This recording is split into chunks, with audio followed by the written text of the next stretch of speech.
अज़ीज़ान गिरामी वक़ार, आज की महफ़िल पाक में रसूल पाक सल्लल्लाहु तआला अलैहि वसल्लम की मीलाद से मुनासिबत इन महाफिल में हमारा मौज़ू सुखन होगा, कौन देता है देने को मुँह चाहिए। कौन देता है देने को मुँह चाहिए, देने वाला है सच्चा हमारा नबी। अज़ीज़ान गिरामी वक़ार, जूदो सखा, फयाजी, अताई, ये इंसान की आला खिसाल में से है, सबसे आला अखलाक में से है। बखालत कंजूसी का अपोजिट है जूदो सखा, जिसको आप कहें बड़ा सखी आदमी है, बड़ा गनी आदमी है, बड़ा फयाज आदमी है। दुनिया के सारे सखावत करने वालों को एक पल्ले पर रखें, वो रसूल पाक सल्लल्लाहु तआला अलैहि वसल्लम की सखावत के एक दस्ते पाक का मुकाबला नहीं कर सकते। रसूल पाक सल्लल्लाहु तआला अलैहि वसल्लम अल्लाह रब्बुल इज़्ज़त के बाद पूरी कायनात में सबसे ज़्यादा अजवदुल अजवदीन हैं, यानी सबसे ज़्यादा सखावत करने वाले हैं। और यकीनन आपकी ये सिफत सिर्फ आपकी ज़ाहिरी हयात तक नहीं बल्कि सुबह क़यामत तक जारी रहेगी। नबी कौनैन सल्लल्लाहु तआला अलैहि वसल्लम सखी हैं, थे और क़यामत तक रहेंगे। रसूल पाक सल्लल्लाहु तआला अलैहि वसल्लम की तबीयत में अता करने का, लोगों को बख्श देने का, बहुत सारी चीज़ें यूं ही हिबा कर देने वाला मामला हुजूर की ज़िंदगी में कसरत से देखा गया है। इसीलिए मैंने इससे कब्ल वाली गुफ्तगू में भी आपसे कहा था, भरी जन्नत हिबा कर दें, नबी मुख्तार कुल हैं, जिसे जो चाहें अता कर दें। सहाबा इकराम रिदवानुल्लाह तआला अलैहि मजमाइन ने हुजूर सल्लल्लाहु तआला अलैहि वसल्लम के जूद व सखा को रिवायत किया है, किताबों में लिखा है, हदीसें बयान की गई हैं। बुखारी शरीफ की हदीस है, अल्लाह के नबी सल्लल्लाहु तआला अलैहि वसल्लम के पास जब कभी कोई साइल आता, कोई किसी चीज़ की हाजत लेकर आता, रसूल पाक सल्लल्लाहु तआला अलैहि वसल्लम ने कभी भी उसके लिए ला का लफ्ज़ इस्तेमाल नहीं फरमाया, जिसका मतलब होता नहीं, यानी मैं तुझे ये नहीं दे सकता, ऐसा कभी हुजूर ने नहीं फरमाया। मांगने वालों ने हर तरह की चीज़ें मांगी होंगी और देने वाले रसूल ने कभी ना नहीं कहा, और ना कहना मेरे रसूल पाक सल्लल्लाहु तआला अलैहि वसल्लम की आदत नहीं। हुजूर अकरम सल्लल्लाहु तआला अलैहि वसल्लम के पास लोगों के मांगने का जो अंदाज हमें किताबों में मिलता है, वो सिर्फ पैसे मांगने का और माल मांगने का नहीं। हमारे यहाँ दुनिया में हम और आप सखी बनेंगे अगर किन चीज़ों में? जो माल हमारे पास है ये दे करके ही सखी कहलाएंगे। आपके पास पैसे ज्यादा थे, आप बांट रहे हैं, सखी कहलाएंगे। आपकी सखावत के लिए यहाँ दुनिया में सिर्फ आपके पैसों का ही असर दिखता है। आप पैसे किसी को दे रहे हैं, या चलें इसकी बजाय आप राशन बांट रहे हैं तो सखी हो गए, या चलें इसके अलावा आप अपनी जायदाद दे रहे हैं किसी को तो सखी हो गए। इसके अलावा क्या दे सकोगे? रसूल पाक सल्लल्लाहु तआला अलैहि वसल्लम के पास मांगने वाले सिर्फ जायदाद या सिर्फ माल या हिस्सी चीज़ें नहीं, बल्कि मांगने वाले अपनी बीमारियों की शिफा भी मांगते थे। अल्लाह के नबी सल्लल्लाहु तआला अलैहि वसल्लम वो भी दे रहे हैं। किसी ने औलाद मांगी, ये हमारे और आपके इख्तियार में नहीं है, लेकिन रसूल ने उसके लिए दुआ की, औलाद भी मिली। तो ये सखावत दुनिया में हम में से कौन कर सकता है? कोई आए अगर बच्चा मांगने के लिए, औलाद मांगने के लिए, तुम यही कहोगे कि माल है मेरे पास, माल दे देता हूँ, औलाद देना मेरा काम नहीं। रसूल पाक सल्लल्लाहु तआला अलैहि वसल्लम के पास जिन लोगों ने इन चीज़ों का सवाल किया, हुजूर ने उन्हें ना नहीं कहा, उनके लिए दुआएं फरमाई। कई ऐसे सहाबा हैं जिन्होंने अपने उन चीज़ों का सवाल किया है जिसका बराह रास्त अल्लाह से ताल्लुक़ है, लेकिन रसूल करीम सल्लल्लाहु तआला अलैहि वसल्लम ने ना नहीं फरमाया। ये इस बात की दलील है कि देने वाला हकीकी मालिक अल्लाह ही है, लेकिन रसूल के दरवाजे से अता करता है। एक साहबी, ये तिरमिजी शरीफ की हदीस है, वो आए हुजूर पाक सल्लल्लाहु तआला अलैहि वसल्लम की बारगाह में, अपनी आंखों का नाबीना थे, आंखों की शिकायत लेकर के आए। हुजूर अकरम सल्लल्लाहु ताला अलैहि वसल्लम से अर्ज करने लगे, मेरे आने जाने में बड़ी दिक्कत होती है, मैं नमाजों के लिए आ नहीं सकता और आंख मेरी बीना नहीं है, जिसकी वजह से बड़ी मुश्किलें हैं। हुजूर पाक सल्लल्लाहु ताला अलैहि वसल्लम ने उन्हें मस्जिद में 2 रकात नमाज अदा करने का हुक्म दिया और फरमाया, जा अल्लाह रब्बुल इज्जत की बारगाह में यूं अर्ज कर कि अल्लाह मैं तेरे नबी के वास्ते से तुझसे आंख मांग रहा हूं। उस सहाबी ने कहा, मैंने ऐसे ही कहा जैसे रसूल ने फरमाया था। मस्जिद के दरवाजे से बाहर नहीं निकला था कि मेरी आंखें रोशन हो चुकी थी। अब ये आंख देना भी अल्लाह के हबीब सल्लल्लाहु ताला अलैहि वसल्लम के इख्तियार में है। मेरे अजीजों, हकीकी अता करने वाला मालिक अल्लाह ही है, लेकिन रब तबारक व ताला मुसब्बिबुल असबाब है, पूरी कायनात को उसने असबाब में रखा है। अगर कोई तुमसे ये कहता है ये तो शिर्क है किसी और से मांगना, अल्लाह ही से मांगना चाहिए, अल्लाह ही देता है। मेरे अजीज, अल्लाह रब्बुल इज्जत का दस्तूर ये है, वो किसी भी चीज का मोहताज नहीं। वो चाहता तो बराए रास्त तुमको आसमान से उतार देता, माँ और बाप के होने की जरूरत क्यों पेश आई तुम्हारे। वो अल्लाह ताला पूरी कायनात को असबाब में रखा है। एक औरत एक मर्द के इख्तिलात से बच्चा दुनिया में आता है, ये सबको मालूम है कि अल्लाह माँ और बाप का मोहताज है। बगैर माँ बाप के भी अल्लाह बच्चा पैदा कर सकता है, लेकिन उसने कायनात का निजाम असबाब पर रखा है। तुम्हें वो चाहे तो अनाज सीधे बारिश बरसा करके दे दे, लेकिन नहीं, उसने असबाब पर रखा है कि तुम जमीन के अंदर एक बीज बोओगे, वो कोंपल की शक्ल में उगेगा, फिर पौधा आएगा, फलियां होंगी, अनाज आएगा, फिर काटोगे, फिर घर में अनाज आएगा। ये इतने मराहिल से जो गुजारा जा रहा है, क्या अल्लाह इस चीज का मोहताज है? नहीं, मोहताज नहीं, लेकिन उसका कानून है, वो दुनिया की तमाम चीजों को असबाब पर रखा है। अजीजा ने गिरामी, उसने कुरान भी हमें डायरेक्ट नहीं दिया, चाहता तो पूरे इंसानों को ऐसी कुरान सुना देता, नहीं, बल्कि अपने नबी के सीने के वास्ते से कुरान पहुंचाया है। ईमान हम तक रसूल के जरिए से आया। इन तमाम चीजों में जब तुम्हें कोई शक व शुबा नहीं होता, तो फिर रसूल पाक सल्लल्लाहु ताला अलैहि वसल्लम की बारगाह के मुतालिक अगर हम ये कहें, वहां से शिफा भी मिल सकती है, औलाद भी मिल सकती है, मालो मता भी मिल सकते हैं, तो फिर शिर्क और बिदात और खुराफात के फतवे क्यों याद आते हैं? यहां पर भी यही फार्मूले पे अमल करो। देने वाला हकीकी मालिक अल्लाह ही है, लेकिन जिस तरह वो बारिश बरसाने के लिए फरिश्ता रखा है, हवा चलाने के लिए फरिश्ते रखा है, पूरी कायनात को रिस्क तकसीम करने के लिए अपना महबूब क्यों नहीं रखेगा? रसूल पाक सल्लल्लाहु ताला अलैहि वसल्लम का दर यकीनन ये अल्लाह का ही दर है। बखुदा खुदा का यही है दर, नहीं और कोई मफर मकर जो वहां से हो यहीं आके हो, जो यहां नहीं तो वहां नहीं। मेरे अजीजों, रसूल पाक सल्लल्लाहु ताला अलैहि वसल्लम की जूदो सखा के मुतालिक सहाबा कराम ने जो रिवायात बयान की हैं, वो मैं चंद रिवायात के बाद आगे बढ़ता हूं। मिसालों के जरिए से, दलाइल के जरिए से आपको मैं बताता हूं। हकीकत में आप हुजूर पाक सल्लल्लाहु ताला अलैहि वसल्लम की हर आदत को सुनने के बाद, इससे कबल आपने सुना है हुजूर हुस्न जमाल में बेमिसलो बेमिसाल थे। हुजूर पाक सल्लल्लाहु ताला अलैहि वसल्लम का रहम करने में कोई दूसरा सानी नहीं है। हुजूर पाक सल्लल्लाहु अलैहि वसल्लम का अदल करने में कोई दूसरा हमसर नहीं नजर आता। उनके बराबर किसी भी खुल्क में, किसी भी आदत में कोई दूसरा नहीं दिखता। इसी तरह अता करने में भी उनके बराबर कोई दूसरा मिलता ही नहीं। आखिर में तुम मजबूरन हो या मसरूरन हो, ये कहोगे सबसे आला वो वाला हमारा नबी, सबसे बाला वो वाला हमारा नबी। आपको ये कहना पड़ेगा, हुजूर पाक सल्लल्लाहु ताला अलैहि वसल्लम सबसे आला हैं। किन चीजों में? हर आदत में, हर खसलत में, हर खुल्क में मेरे आका को अल्लाह ताला ने अजीम बनाया है। अजीजा ने गिरामी, रसूल पाक सल्लल्लाहु ताला अलैहि वसल्लम की सखावत के मुतालिक फरमाते हैं साहबा, खास तौर पर रमजान का महीना जैसी आता, अल्लाह के नबी सल्लल्लाहु ताला अलैहि वसल्लम इतना अता करते कि पूरे 11 महीने में उतना नहीं हो। 11 महीने की सखावत मिलाकर रमजान का मुकाबला नहीं होता।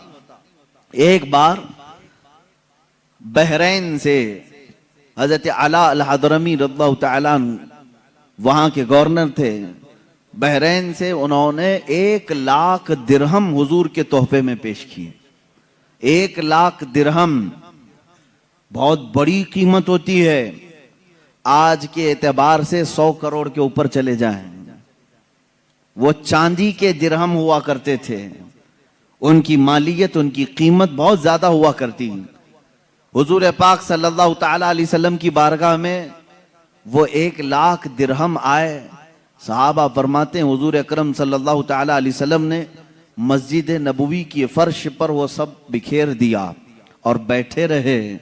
यहाँ तक के पूरा दिन हुजूर सल्लल्लाहु ताला अलैहि वसल्लम उन अशरफियों के पास, उन दिरहमों के पास बैठे रहे। मदीने वालों को आवाज दिया जाता रहा।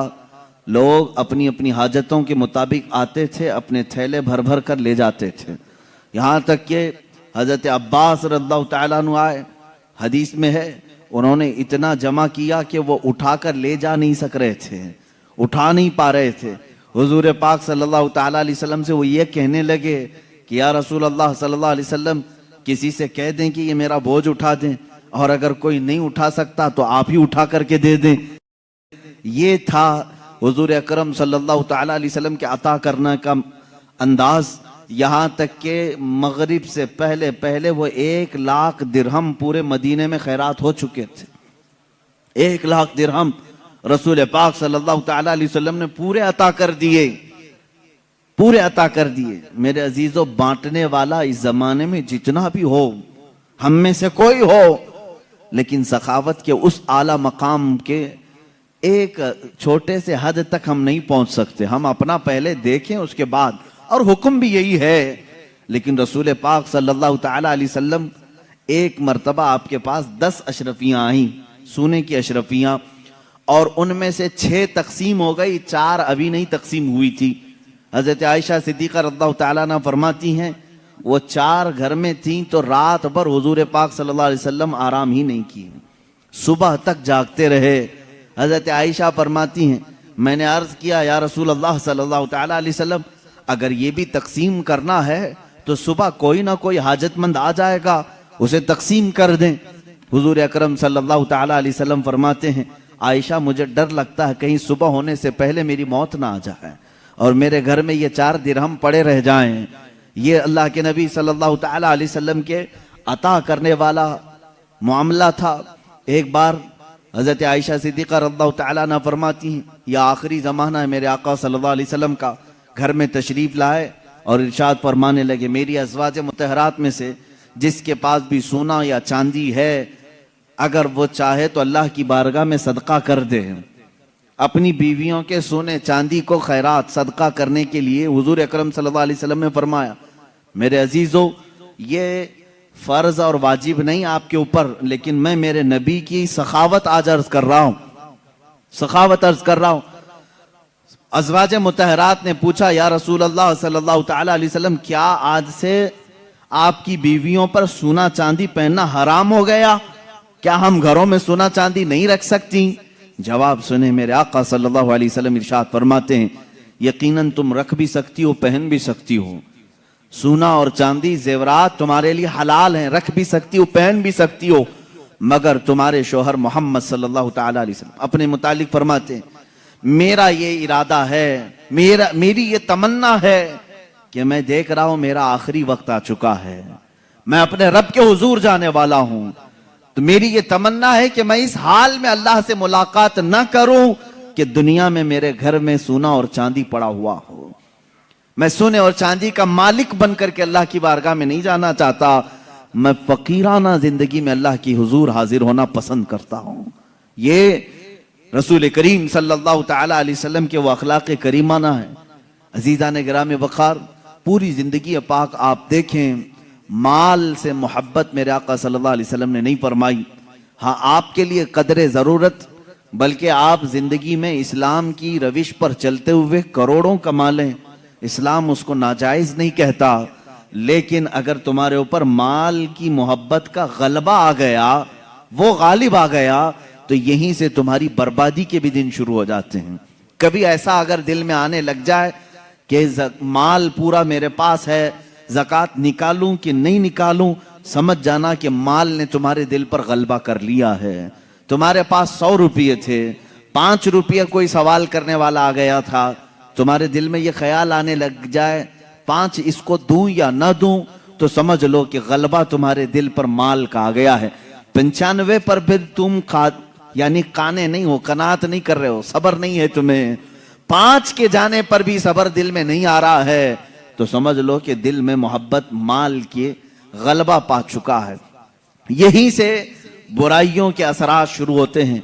जिस दुनिया की और जिस माल की मजम्मत शरीयत में आई है वो हर माल की नहीं है।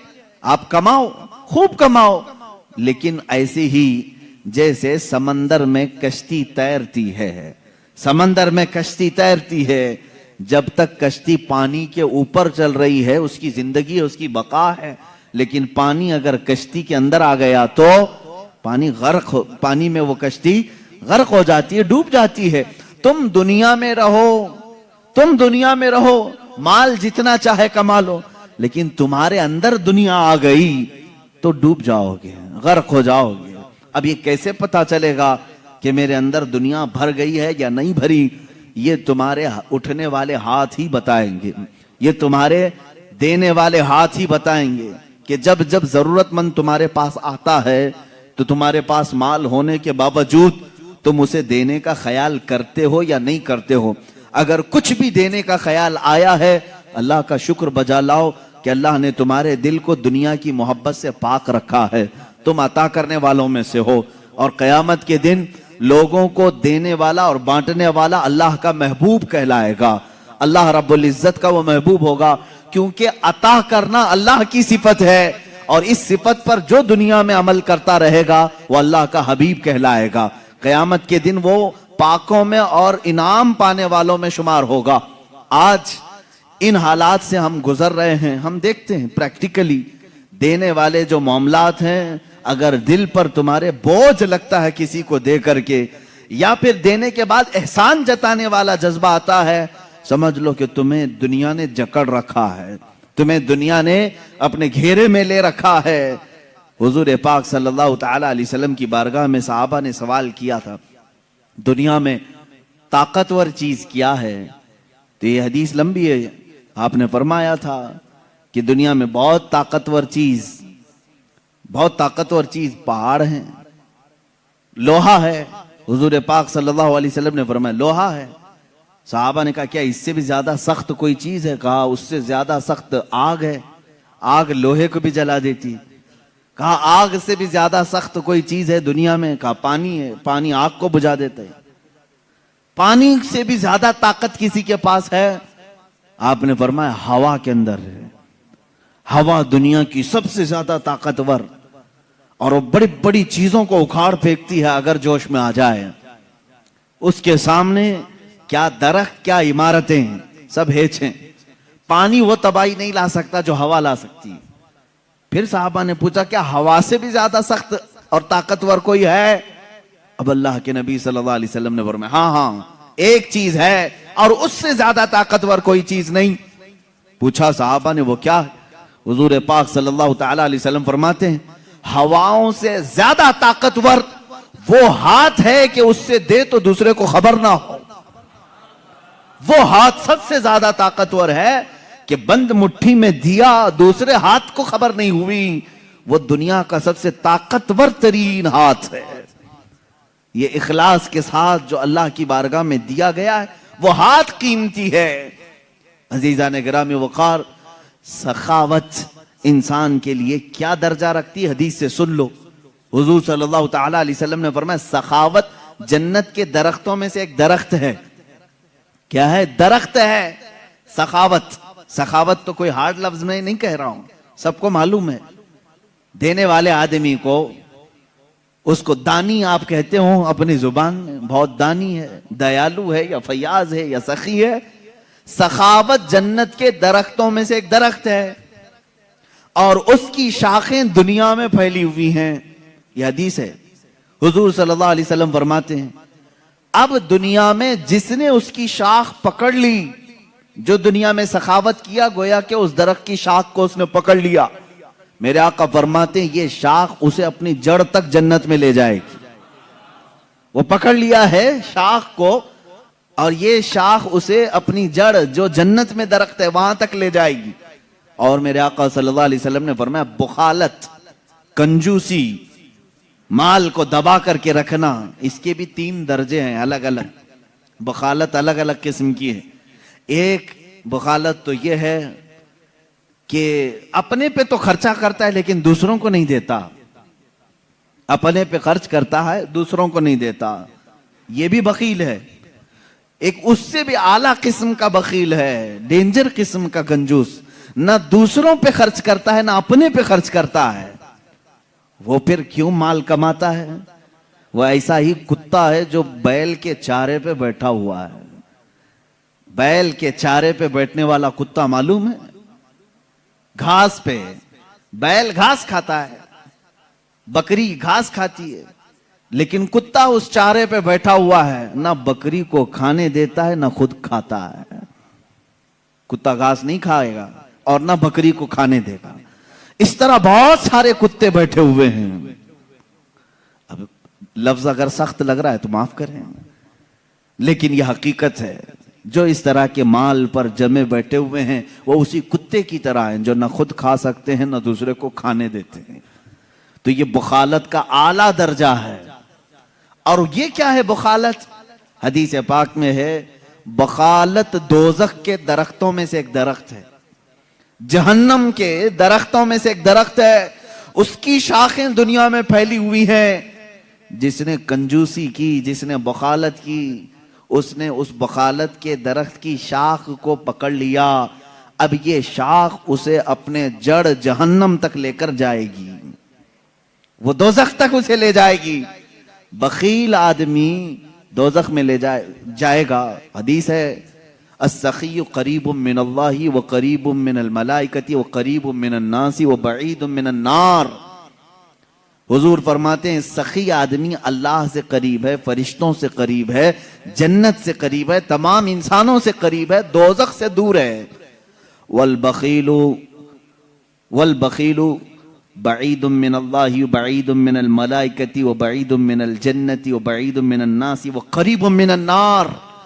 हुजूर फरमाते हैं, और बखील आदमी, कंजूस आदमी अल्लाह से दूर है, फरिश्तों से दूर है, इंसानों से दूर है, जन्नत से दूर है, लेकिन दोजख से बहुत करीब है, दोजख से ज्यादा करीब है। अजीजा ने गिरामी, मेरे नबी की सिफात में कभी बुखालत आई नहीं, वो किसी चीज में बुखालत नहीं किए, बल्कि उनके सहाबा की सखावत का हाल ये है कि जो कोई उनके घरों पर आता था उसे इतना अता करते कि वो अपनी कौम में जाकर के ऐलान करते कि मोहम्मद अरबी सल्लल्लाहु अलैहि वसल्लम के गुलाम इतना अता करते हैं कि हमारी कई पुश्तें उस पर खाकर गुजारा कर सकती। नबी कौनैन सल्लल्लाहु अलैहि वसल्लम की अता करने का हाल तो बहुत आला है। सफवान बिन उमैया, जिनके मुतालिक मैंने इसे कबल भी बयान किया था, जंग बद्र में उमैया जिसको कत्ल किया गया था, सफवान उमैया का बेटा हुजूर पाक सल्लल्लाहु ताला अलैहि वसल्लम से मिलने के लिए आया और अल्लाह के नबी सल्लल्लाहु ताला अलैहि वसल्लम से उसने सवाल किया, क्या आप मुझे कुछ दे सकते हैं? हुजूर पाक सल्लल्लाहु अलैहि वसल्लम ने उस वक्त सफवान को इतनी बकरियां दी कि सहाबा फरमाते हैं 2 पहाड़ों के बीच में जितनी जगह थी वो सब बकरियों से भर गई। एक शख्स को इतनी बकरियां दी। अब वो जा करके मक्का में, वो इस्लाम कबूल कर चुके थे बाद में, वो सहाबी रसूल, अपनी पूरी कौम को बताया, ऐ लोगों, भलाई चाहते हो तो इस्लाम में आओ, इसलिए कि रसूल इतना देते हैं कि तुम्हारी 7 पुश्तें गुजार लेंगी। मोहम्मद सल्लल्लाहु अलैहि वसल्लम इतना देते हैं कि तुम्हारी 7 पुश्तें खाकर आराम से गुजारा करेंगी। हुजूर अकरम सल्लल्लाहु ताला अलैहि वसल्लम की जिंदगी पाक में जब कभी किसी ने आपसे किसी चीज का सवाल किया और अगर उस वक्त आपके पास ना रहा माल, तो क्या हुजूर मना करके कल के लिए टाल देते? साहबी रसूल फरमाते, हजरत उमर फारूक रज़ियल्लाहु ताला अन्हु भी मजलिस में हाजिर हैं, एक मर्तबा 90,000 दिरहम आए हुजूर के पास।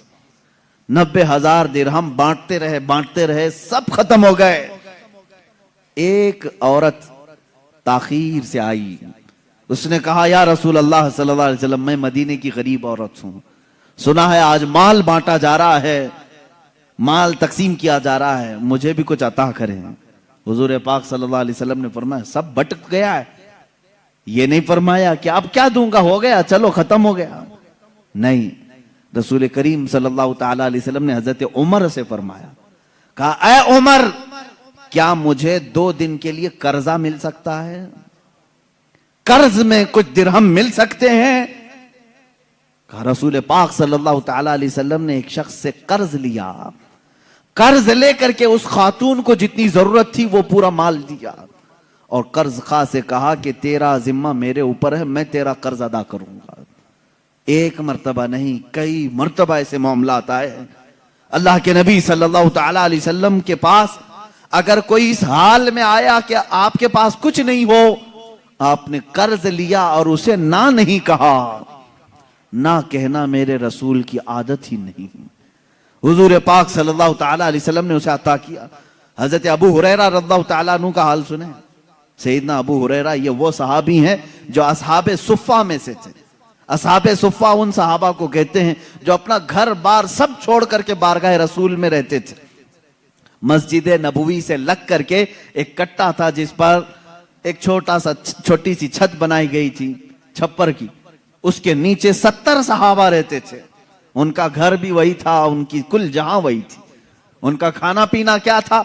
हुजूर पाक सल्लल्लाहु ताला अलैहि वसल्लम की बारगाह में कुछ भी सदका आ जाए तो यही 70 सहाबा को हुजूर पेश कर देते। हुजूर सदका नहीं इस्तेमाल फरमाते। हजरत अबू हुरैरा फरमाते हैं एक मर्तबा ऐसा हुआ कि 2 दिन तक खाने को कुछ आया ही नहीं, कुछ नहीं मिला। हजरत अबू हुरैरा कहते हैं मैं मस्जिद से बाहर निकल आया रोड पर, यानी रास्ते पर, मैं ये देखने के लिए कि हुजूर अगर बाहर निकलेंगे तो पेट को कुछ राहत मिल जाएगी। कैसी राहत? खाने की नहीं। हजरत अबू हुरैरा फरमाते हैं सहाबा का मामूल ये था अगर शिद्दत की भूख लगती तो क्या करते थे जानते? चेहरे रसूल को देखते थे। हजरत अबू हुरैरा कहते हैं हुजूर को देखने से भूख का असर कम होता था। मैं इंतजार में खड़ा रहा, रसूल पाक सल्लल्लाहु ताला अलैहि वसल्लम तशरीफ लाए, जलवे जहां आरा की जियारत करूं और पेट के दर्द यानी भूख की शिद्दत को कम करूं। कहते हैं मेरी ख्वाहिश ही हुई थी कि मेरे आका अपने दरवाजे से बाहर तशरीफ लाए। हजरत अबू हुरैरा दौड़ते हुए गए, कहते हैं मैं झुक गया था भूख की वजह से। अल्लाह के नबी सल्लल्लाहु ताला अलैहि वसल्लम ने पूछा उनसे, अबू हुरैरा इस दोपहर के वक्त किस चीज ने तुझे बाहर निकाला? कौन सी चीज तुझे बाहर ले आई? हजरत अबू हुरैरा के अपने पेट की तरफ इशारा करके कहने लगे या रसूल अल्लाह सल्लल्लाहु अलैहि वसल्लम भूख है, भूख है। हुजूर अकरम सल्लल्लाहु ताला अलैहि वसल्लम मुस्कुराए। हजरत अबू हुरैरा फरमाते हैं अल्लाह के नबी सल्लल्लाहु अलैहि वसल्लम ने अपना जुब्बा उठाया और दिखाया तो उस पर 2 पत्थर बंधे हुए थे। हजरत अबू हुरैरा ने पूछा या रसूल अल्लाह सल्लल्लाहु अलैहि वसल्लम ये किसके लिए? मेरे आका सल्लल्लाहु अलैहि वसल्लम ने फरमाया अबू हुरैरा पिछले 3 दिन से मेरे घर में भी फाका ही है, लेकिन उस पर भी मुस्कुराहट है, शिकवा व शिकायत नहीं। फाका तो मेरे आका का शौक था, वरना वो मालिको मुख्तार रसूल हैं, उनके लिए दस्तरखान जन्नत से उतारे जाएं। फाका मेरे आका का शौक था। हुजूर पाक सल्लल्लाहु ताला अलैहि वसल्लम जब ये कहते हैं तो हजरत अबू हुरैरा ने कहा उनके घर में 3 दिन से फाका है, मैं तो 2 दिन से भूखा था, अब क्या कहूं? लेकिन यहां पर भी ना कहना मेरे आका की आदत नहीं। अबू हुरैरा से कहा चलो तुम्हारा कुछ ना कुछ इंतजाम करेंगे। लेकर के रास्ते से चले तो हजरत अबू बकर व उमर भी मिल गए। वो दोनों भी भूखे थे, वो भी भूख की वजह से ही बाहर निकले थे। हुजूर सल्लल्लाहु ताला अलैहि वसल्लम इन साथियों को लेकर सीधे अबू अय्यूब अंसारी के मकान पर आए। मेजबान रसूल थे। अल्लाह के नबी सल्लल्लाहु ताला अलैहि वसल्लम उनके घर पर अक्सर जाया करते थे। वो कितने खुश नसीब सहाबा हैं जिनके घर कायनात का आका आता हो। हुजूर सल्लल्लाहु ताला अलैहि वसल्लम खुद तशरीफ ले आते। हजरत अबू अय्यूब अंसारी घर पर थे, देखा हुजूर पाक तशरीफ लाए। हुजूर ने खुद पूछा कि अबू अय्यूब घर में खाने का कुछ है? उन्होंने कहा ए अल्लाह के नबी सल्लल्लाहु ताला अलैहि वसल्लम पका तो कुछ है नहीं, आप हुक्म फरमा दें तो एक बकरी का बच्चा है उसे ज़बह कर दूं। हुजूर अकरम सल्लल्लाहु अलैहि वसल्लम ने हुक्म फरमाया, बकरी ज़बह हो गई। अब यहाँ पर देखें, ये सहाबा हुजूर के साथ दस्तरखान पर हैं, बकरी ज़बह हुई सहाबी रसूल के घर में। हज़रत अबू अय्यूब ये कभी नहीं सोचते थे एक ही बच्ची है, वो भी मेहमान आ गए, बल्कि वो जब भी हुजूर तशरीफ लाते वजद में आते थे, अपनी खातून से कहते थे कि आज मेरी कामयाबी का दिन है, आज हमारे औज हैं, आज हमारे मुकद्दर जाके हुए हैं। हजरत अबू अय्यूब के घर खाने सालन बना गोश्त का। हजरत अबू हुरैरा फरमाते हैं कि गोश्त के सालन के इंतजार में हम थे, काफी भूखे थे, भूख कितनी लगी हुई थी, लेकिन दस्तरखान पर जब सालन बन करके आया, मेरे अजीजों ये रसूल पाक का वो घराना है जो पूरी कायनात को नवाजता है, लेकिन खुद अल्लाह के हबीब सल्लल्लाहु ताला अलैहि वसल्लम ने सादगी को पसंद फरमाया है। यह आपका फक्र था। दस्तरखान पर सालन आया। हजरत अबू हुरैरा उस वक्त तक ये सोचते थे शायद मेरे से ज्यादा भूखा कोई नहीं होगा, मेरे से ज्यादा कोई भूखा नहीं रहेगा। जब सालन डाला जाने लगा तो मेरे आका सल्लल्लाहु अलैहि वसल्लम ने एक और कटोरी मंगवाई, सालन को निस्फ किया और कहा जाओ मेरी बेटी फातिमा के घर दे आओ, इसलिए कि पिछले 9 दिन से वो फाके में है। अल्लाह अकबर। ये लजपाल घराना, सखी घराना, ना कहना उनकी आदत नहीं। कुरान ने तो उनकी फजीलत में आयत नाजिल की, वयुतइमून अत्ताम अला हुब्बिही मिस्कीनन व यतीमन व असीरा। आपने सुना होगा सैयदा कायनात फातिमा ज़हरा के घर में रोजे से थे सारे लोग। एक दिन एक यतीम आया, 5 रोटियां दे दी। दूसरे दिन एक कैदी आया, 5 रोटियां दे दी। एक मिस्कीन आया, उसे 5 रोटियां दी। 3 दिन तक सिर्फ पानी पर वो इफ्तार करते रहे। इस सखावत के दर्जे को मैं समझता हूं पूरी दुनिया नहीं पहुंच सकती, पूरी कायनात नहीं पहुंच सकती। हातिम ताई की जो सखावत मशहूर है, कोई मुझे ये नहीं बता सकता कि हातिम ताई खुद भूखा रहकर लोगों को दिया हो। हाँ, खुद का घर ठीक ठाक था, खा पी करके दूसरों को दिया जा रहा था, लेकिन रसूल पाक की सखावत में यह असर आपको देखने को मिलेगा। अल्लाह के नबी सल्लल्लाहु ताला अलैहि वसल्लम ने फक्र को इख्तियार किया, लेकिन उम्मत को हमेशा मालदार देखा, उम्मत के नसीबे को हमेशा बुलंद फरमाया।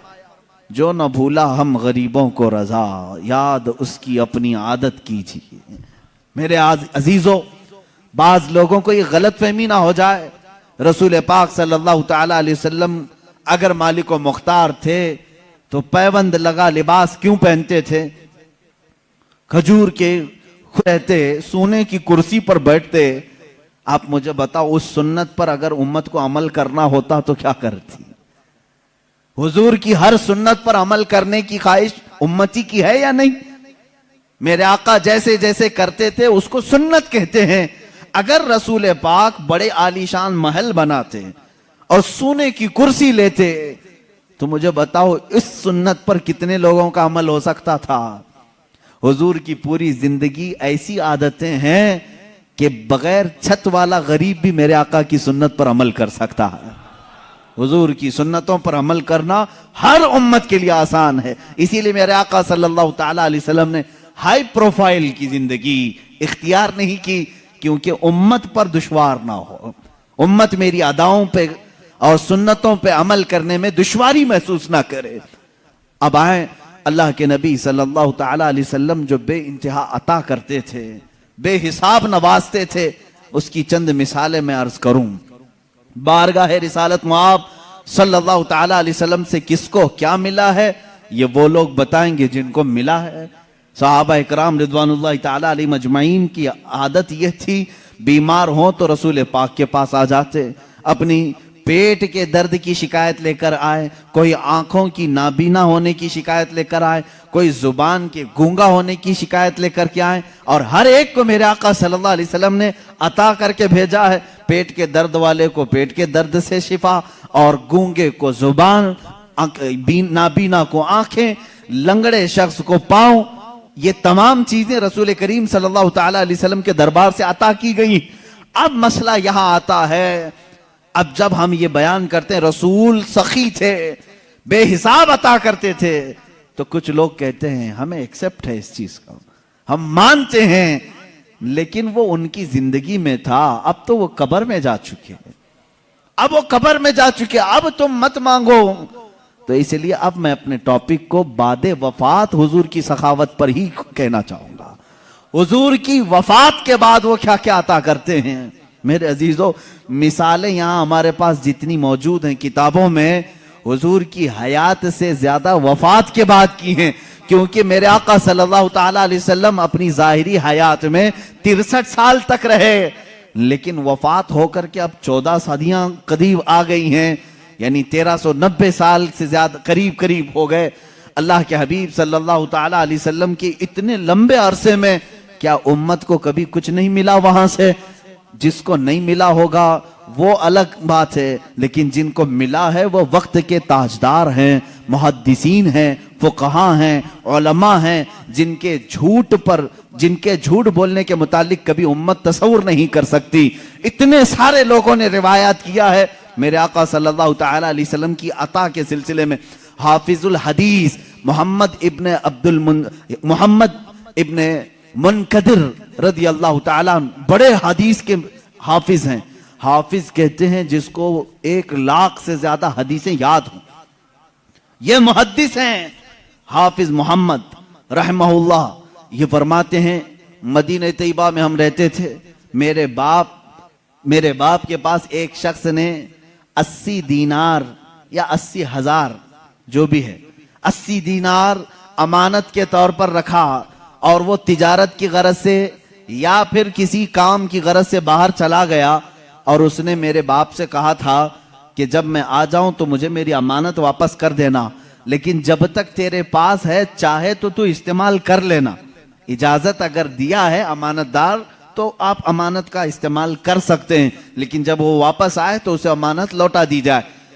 हाफिजुल हदीस मोहम्मद रहमहुल्लाह फरमाते हैं मेरे बाप को 80 दीनार दिए उस शख्स ने, और फिर वो चला गया। मेरे वालिद ने जरूरियात के मुताबिक खर्च कर लिया। उन्होंने सोचा वो लंबा वक्त लगेगा आने के लिए, उसे तकरीबन पूरे 80 दीनार खर्च हो गए। इत्तेफाक ऐसा कि वो बहुत जल्दी वापस आ गया, और उसने सवाल किया कि मैंने जो अमानत आपके पास रखी थी वो मुझे वापस देते हैं। यह हाफिजुल हदीस मदीना तैयबा में रहने वाले हुजूर सल्लल्लाहु ताला अलैहि वसल्लम की वफात के कई 100 साल बाद तशरीफ लाए, कई दहाइयों के बाद तशरीफ लाए। अब ये कहते हैं मेरे वालिद घबरा गए कि मैं इसकी अमानत को कैसे लौटाऊं। 80 दीनार उसी वक्त फौरन ला करके पेश करना ये मामूली बात नहीं थी। आपने कहा मुझे 1 दिन का वक्त दे दे, कल तक मैं इंतजाम करने की कोशिश करता हूं। अब उनको शर्मिंदगी लायक हो गई, मैंने उसकी अमानत का इस्तेमाल कर लिया, बदनाम ना हो जाऊं, और इंतजाम करूं तो कहां से करूं। हाफिजुल हदीस रहमहुल्लाह फरमाते हैं मेरे बाप सीधे कब्र रसूल के पास आ गए, रोज़े रसूल के पास बैठकर रोने लगे, और मैंने देखा जोहर से असर तक, असर से मगरिब तक, मगरिब से इशा, इशा से फजर तक वो वहीं कब्र रसूल के पास बैठे रहे, रोते थे।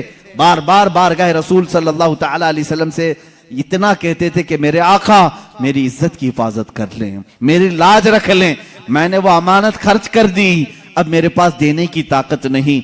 फजर की नमाज हुई, हाफिजुल हदीस मोहम्मद इब्ने मुनकदिर रहमहुल्लाह फरमाते हैं एक शख्स मस्जिद नबवी शरीफ में दाखिल हुआ, नमाज अदा की, फौरन ये हमारे वालिद के पास आया और एक थैली उनके सामने पेश की जिसमें 80 दीनार रखे हुए थे। कहा ये लो मेरी तरफ से नजराना है। हजरत हाफिजुल हदीस के वालिद कहते हैं मैंने गिना, पूरे 80 दीनार थे। उसके बाद मैं शुक्र बजा लाया कि मुझे कोई तो देने वाला आया है, लेकिन जाते जाते उस शख्स ने पूछा कि बंदे क्या तूने कल से हुजूर से शिकायत लगा रखी है? कल से तू हुजूर की बारगाह में शिकायत लगा रखी है? ये कहते मैं खड़ा हो गया, मैंने पूछा देने वाले तूने नजराना कहकर के दिया, मैंने हुजूर से शिकायत की है या नहीं की है, इससे तेरा क्या ताल्लुक है? वो कहता है बात दर हकीकत ये है कल मेरे रात में मेराज हो गई, मेरे आका तशरीफ लाए ख्वाब में और तेरी तरफ मुझे इशारा करके बताया कि उस शख्स को 80 दीनार की जरूरत है, तू अपने घर से ले जाकर दे दे, ये तेरा कर्ज मेरे ऊपर रहेगा। रसूल पाक ने जब ये फरमाया कि तेरा कर्ज मेरे ऊपर रहेगा और वो मैं क़यामत के दिन अदा करूंगा, मेरे लिए इससे बढ़कर के नेमत क्या थी। ऐ बंदे, तू मांगने वाला नहीं, मेरे लिए जन्नत लेकर के आया है। मदीना तैयबा में तू आया है जिसकी वजह से मुझे क़यामत के दिन मेरे आका की शान से इनाम मिलेंगे। अजीज़ान गिरामी, हाफिजुल हदीस रहमतुल्लाह तआला अलैह फरमाते हैं, मैंने वफाते रसूल के बाद भी कब्र रसूल से सखावत को देखा है, जूदो सखा को देखा है। कौन देता है देने को मुंह चाहिए, देने वाला है सच्चा हमारा नबी। मेरे आला हज़रत फाजिल बरेलवी रहमतुल्लाह ताला अलैह मेरे आका सल्लल्लाहु ताला अलैहि वसल्लम की बारगाह में इसी चीज का हवाला देते हुए कहते हैं, हुजूर पाक सल्लल्लाहु ताला अलैहि वसल्लम की बारगाह में मांगेंगे मांगे जाएंगे, मुंह मांगी पाएंगे। सरकार में न ला है न हाजत अगर की है। यहां अगर मगर पे भी नहीं दिया जाता और ना भी नहीं कहा जाता। एक दो नहीं, कई मिसालें हैं। एक मर्तबा हाजियों का एक काफिला हज के लिए निकला, उसमें एक गरीब आदमी को खिदमत के लिए उन्होंने रख लिया। उसका नाम बर्रा था। बर्रा शख्स हाजियों के खिदमत के लिए निकला था। अब गरीब आदमी सेठों की खिदमत कर रहा था। हज हुआ, जाहिर सी बात है अमीरों का जैसे हज हुआ, गरीब का भी हज हो गया। गया था खिदमत के लिए, जैसे आज भी टूर वालों के साथ बावर्ची चले जाते हैं, उनका भी हज हो जाता है। खाना पकाने के लिए गए थे लेकिन हज भी हो गया। अब हज होने के बाद मदीने आए तो सारे सेठों ने मिलकर उसका मजाक उड़ाया। कहा, बर्रा तू तो तुफैली हज कर लिया, पैसे तो कुछ लगाया नहीं, हमारी खिदमत के लिए आया और हज हो गया, पता नहीं तेरा कबूल हुआ भी कि नहीं हुआ। गरीब को ताना मत दो मेरे अजीजों, उसके दिल पर यह चोट लगी, दिल पर बहुत गहरा असर हुआ। गरीब हो, मालदार नहीं, लेकिन हज तो किया है ना। लेकिन उन अमीरों ने ये कहा कि तेरा हज कबूल हुआ कि नहीं हुआ। वो रोने लगा और रोते रोते बारगाह रसूल में हाजिर हो गया। रसूल पाक सल्लल्लाहु ताला अलैहि वसल्लम की कब्र अथर के पास बैठा रहा और रोते रोते ज़ोहर हो गई। उसने कहा, आका आपकी उम्मत के गरीब को लोगों ने छेड़ा है। क्या आपका गरीब बेसहारा बेकस बेयारो मददगार रहेगा? उसके हज के मुतालिक लोग सवाल कर रहे हैं, पैसे वाले सवाल कर रहे हैं। दुनिया ने देखा, कब्र रसूल सल्लल्लाहु ताला अलैहि वसल्लम के किनारे से एक चिट्ठी बरामद हुई जिस पे लिखा हुआ था, बर्रा बरी मिनन नार व क़ुबिल अल हज। बर्रा जहन्नम से आजाद है, इसका हज कबूल हो चुका है। जो लोग बयान किए उन्होंने देखा, लेकिन किसी को ये नहीं खबर कि चिट्ठी आई कहां से। मेरे अजीजों, फुक़हा, मुहद्दिसीन, उलमा, असातीन मिल्लत, सलफ़े सालिहीन का अकीदा ये था, या रसूल अल्लाह तू जिंदा है वल्लाह, तू जिंदा है वल्लाह। मेरी चश्मे आलम से छुप जाने वाले मेरे आका सल्लल्लाहु ताला अलैहि वसल्लम आज भी जूदो नवाल के बादशाह हैं, सखावत के आला तरीन मनसब पर फाइज हैं। आज भी वो उसी तरह देते हैं जैसे कल दिया करते थे और सुबह क़यामत तक नवाजते रहेंगे। अजीज़ान गिरामी वक़ार, रसूल करीम सल्लल्लाहु ताला अलैहि वसल्लम के दरबार से जो कुछ भी अता किया गया है वो एक दो मिसालें नहीं।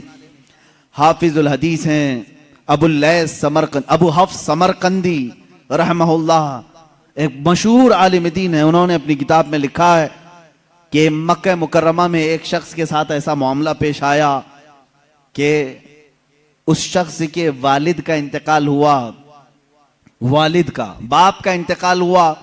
लेकिन बाप का जैसे इंतकाल हुआ, अचानक उसके घर में मामला यह हुआ कि उसके बाप का चेहरा बिगड़ गया था, जानवर की तरह हो गया था। अब मैयत का चेहरा अगर बिगड़ जाए, गधे की तरह दिखे, कुत्ते की तरह दिखने लगे, क्या वो दूसरों को जियारत करवा सकेगा? बेटा जल्दी से चादर डाल दिया और रोने लगा कि मेरे बाप की कौन सी खता थी नहीं मालूम, अल्लाह का गजब हो गया है। अब जनाजा उठाऊं तो कैसे उठाऊं? लोग हमेशा ताना मारेंगे, हमेशा ये कहेंगे कि फलां का बाप मरने के वक्त बिगड़े हुए चेहरे के साथ दुनिया से गया है, अल्लाह का अजाब आया था। घर के दरवाजे बंद कर दिया। घर वालों में बैठ करके उसने कहा, किसी को खबर ना करना, घर में ही गड़ा खोद कर यहीं दफन कर देंगे। रोते हुए चादर डालकर बैठा है। वो बेटा बड़ा गमगीन था। थोड़ी देर के बाद घर के पीछे वाले दरवाजे का कुआड़ खुलता है। एक बुजुर्ग घर के अंदर आते हैं, उनके चेहरे पर चादर है। वो सीधे चलते चलते उस मरे हुए आदमी के पास आए, चादर उनके सर से हटाई, अपना हाथ उसके चेहरे पर फेरा, फिर चादर डाल दी और इस बेटे के पास आए। पूछा कि क्या बात है, क्यों गम कर रहा है, क्यों रो रहा है? कहा आप कौन है, कहां से आए? मैं तो नहीं जानता, लेकिन बात तो ये है कि मेरे बाप इंतकाल कर गए, उनका चेहरा बिगड़ गया है, मैं इसी गम में रो रहा हूं, और आप खुदा के वास्ते किसी को ना बताएं। आने वाले बुजुर्ग ने कहा जा देख, तेरे बाप का चेहरा तो सलामत है। वो कहता है मैं जाकर उठा, चादर को हटाया तो मेरे बाप का चेहरा तो चांद की तरह चमक रहा था। अभी मैं इसी खुशी में गम के मारे पहले रो रहा था, अब खुशी के मारे आंसू आ गए। ऐ अल्लाह, तूने मेरे बाप की इज्जत रखी, मेरे घर की इज्जत रखी, मैं अभी इसी गम इसी खुशी के आंसुओं में था। आने वाले वो बुजुर्ग वापस जा चुके थे, दरवाजे तक पहुंचे थे। मैं दौड़ते हुए गया, उनका दामन पकड़ा, आपने ये मुझ पर एहसान किया, आप फरिश्ते हो या अल्लाह के वली हो, कौन हो जो मेरे घर पर इतना बड़ा एहसान किया? आने वाले बुजुर्ग ने कहा अना मुहम्मदुन रसूलुल्लाह सल्लल्लाहु अलैहि वसल्लम। कहा मैं मोहम्मद अल्लाह का रसूल हूं। हुजूर पाक सल्लल्लाहु तआला अलैहि वसल्लम ने फरमाया तेरे बाप के इंतकाल के वक्त बात ये थी कि इसकी एक अच्छी आदत थी, तेरे बाप की एक अच्छी आदत ये थी, ये उस वक्त तक सोने के लिए बिस्तर पर नहीं लेटता था जब तक रात में 100 मरतबा मुझ पे दुरूद नहीं भेजता था। हर रात 100 मरतबा ये दुरूद भेजता, फिर सोता। लेकिन उसकी एक खता थी, एक गुनाह था इसका, लेकिन बाप का गुनाह मैं बेटे को नहीं बताऊंगा। मेरे आका सल्लल्लाहु तआला अलैहि वसल्लम ने छुपाया। उस गुनाह से अल्लाह नाराज था, जिसकी वजह से उसका चेहरा बदल गया। ये मक्का मुकर्रमा की बात है, मक्का मुकर्रमा की बात है। इसकी वजह से उसका चेहरा बदल गया। तेरे बाप का रोजाना पड़ा हुआ दुरूद जो फरिश्ता मेरे बारगाह तक पहुंचाता है, उस फरिश्ते ने मुझे खबर की कि अल्लाह के रसूल, आपके फला गुलाम के साथ गजब हो गया है, अल्लाह ने अजाब नाजिल किया, उसका चेहरा बिगड़ गया है। ए रसूल पाक, वो बंदा रोजाना आप पर 100 बार दुरूद भेजता था, करम फरमा है। हुजूर फरमाते हैं मैं उसी वक्त चल कर तेरे घर आया, तेरे बाप का चेहरा बिगड़ा तो था, मगर मैंने मेरे मौला से सवाल किया, ए अल्लाह, तेरे हबीब पर दुरूद भेजने वाला, इसके चेहरे को अगर तू सलामत नहीं रखेगा तो आने वाले लोग ताना देंगे कि रसूल पर दुरूद भेजने वाला भी नहीं बच पाया। ए मौला, तू मेरे जरिए से इसके चेहरे को सलामत कर दे। अल्लाह ने मेरी दुआ कबूल की, मैंने उसके चेहरे पर हाथ रखा, अल्लाह ने तेरे बाप के चेहरे को चमकते चांद की तरह कर दिया। वो अता करने पर आए तो बेहिसाब अता करें।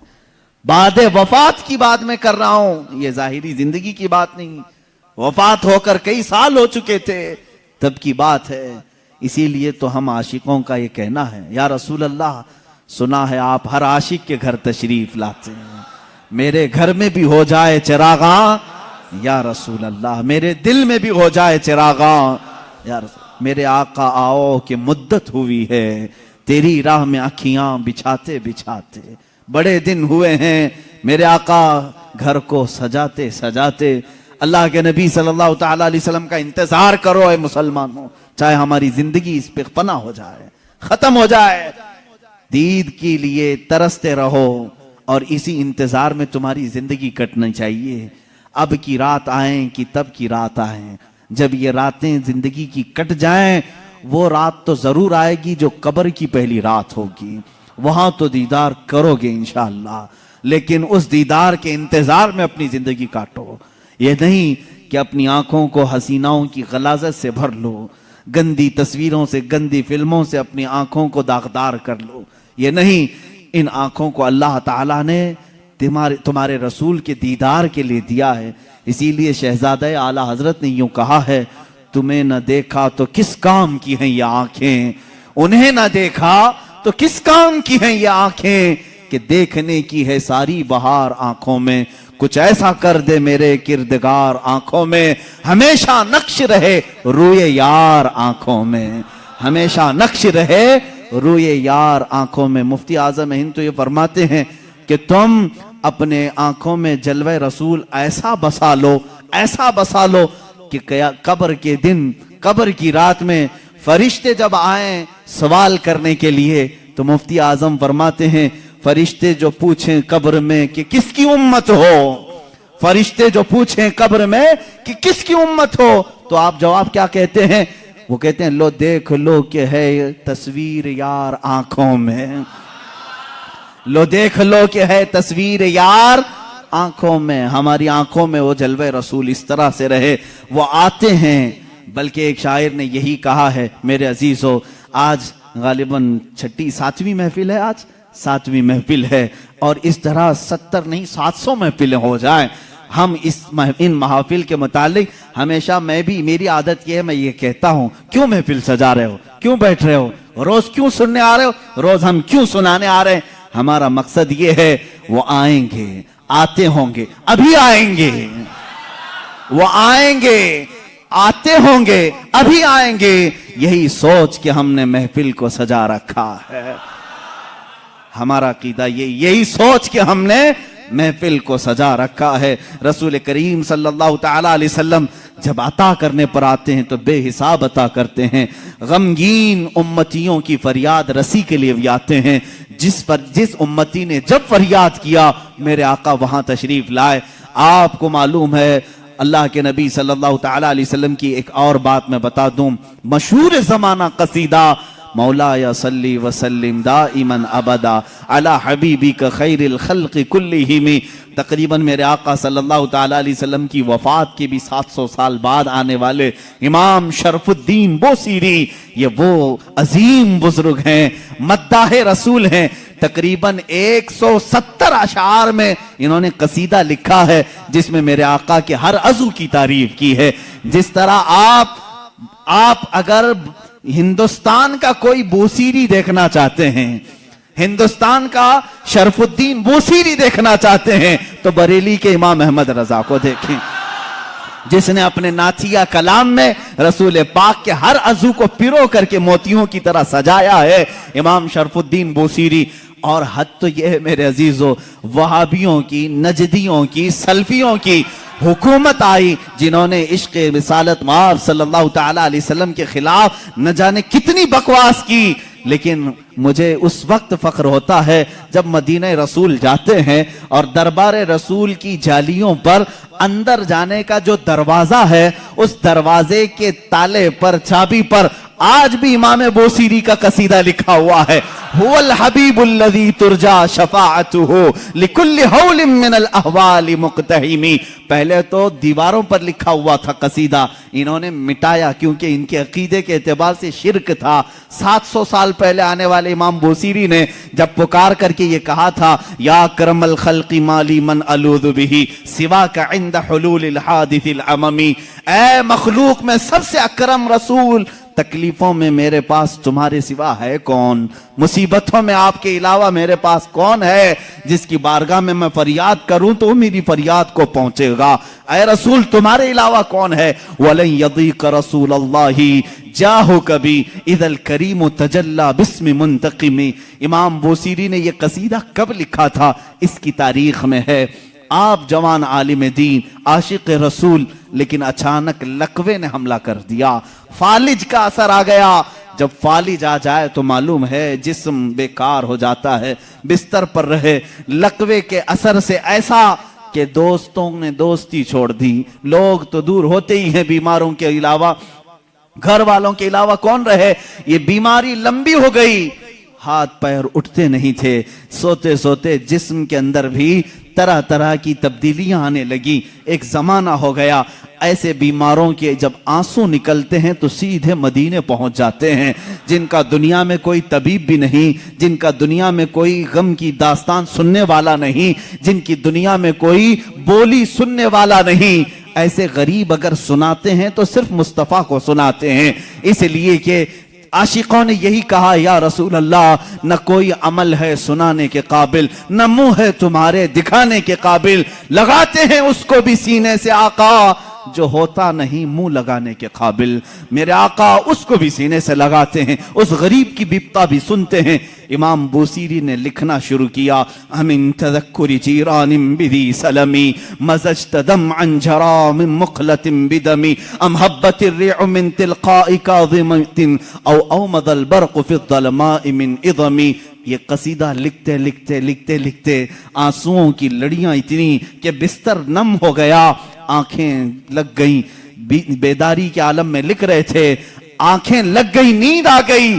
और उस वक्त ख्वाब में मेरे आका तशरीफ लाए, कहा ए बूसीरी क्या तूने मुझे याद किया है? जब भी उम्मती दर्दे दिल से याद करे मेरे आका तशरीफ लाते हैं। इमाम शरफुद्दीन बूसीरी लिख रहे थे कसीदा कहां से? अल्हम्दुलिल्लाहि मुंशिल खल्क़ि मिन अदमी थुम्मा अस्सलातु अलल मुख्तारि फिल क़िदमी। यहां से आपने कसीदा लिखा और आप फरमाते हैं कसीदे के शुरू में मैं चाहता था ये लिखें मौलाया सल्ली वसल्लिम दाइमन अबदा, लेकिन मुझसे दूसरा शेर फिट नहीं होता था, दूसरा मिसरा बन नहीं पा रहा था। पूरे शेर लिख दिया, पहला ही शेर मुकम्मल नहीं हुआ, सो गया। ख्वाब में मेरे आका ने फरमाया बूसीरी जो हमारी शान में लिखे हो जरा सुनाओ, जरा सुनाओ। इमाम बूसीरी सुनाने लगे, एक ही शेर पर अटकते रहे, मौलाया सल्ली वसल्लिम दाइमन अबदा, मौलाया सल्ली वसल्लिम दाइमन अबदा। आगे का आका नहीं आ रहा है। मेरे आका ने फरमाया बूसीरी इस आगे वाला मिसरा मेरी तरफ से रख लो, अला हबीबी का खैरिल खल्क़ि कुल्लिहिम। दुनिया का ये कसीदा है इमाम शरफुद्दीन बूसीरी का, जिसका पहला शेर इनकी तरफ से है, दूसरा शेर मुस्तफा जाने रहमत की तरफ से है। कसीदा सुनाया तो सुनाया, मेरे आका सल्लल्लाहु तआला अलैहि वसल्लम ने इनाम के तौर पर अपनी पहनी हुई चादर उन्हें दे दिया। कहा बूसीरी ये मेरी तरफ से इनाम है, और उनके जिस्म पर अपना हाथ फेरा, कहा अल्लाह तुझे शिफा अता करे। इमाम बूसीरी कहते हैं ख्वाब तो बड़ा अच्छा था, ख्वाब में कौन क्या नहीं देखता है। सुबह हुई, लेकिन मेरे अजीजों जिसने रसूल को देखा उसने हकीकत में देखा। अल्लाह के नबी फरमाते हैं फ़इन्नहु ला यतमस्सलु बिय शैतान, इसलिए कि शैतान मेरी सूरत में आ ही नहीं सकता। जिसने रसूल को देखा उसने हकीकत में देखा। इमाम बूसीरी फरमाते हैं सुबह उठा तो भीनी भीनी खुशबुएं घर में थी, महकी महकी हवाएं थी। मैंने सोचा ख्वाब तो ख्वाब होता है, लेकिन जब मैंने गोद में देखा तो रात में अता की हुई चादर भी मौजूद थी, वो चादर भी मौजूद थी।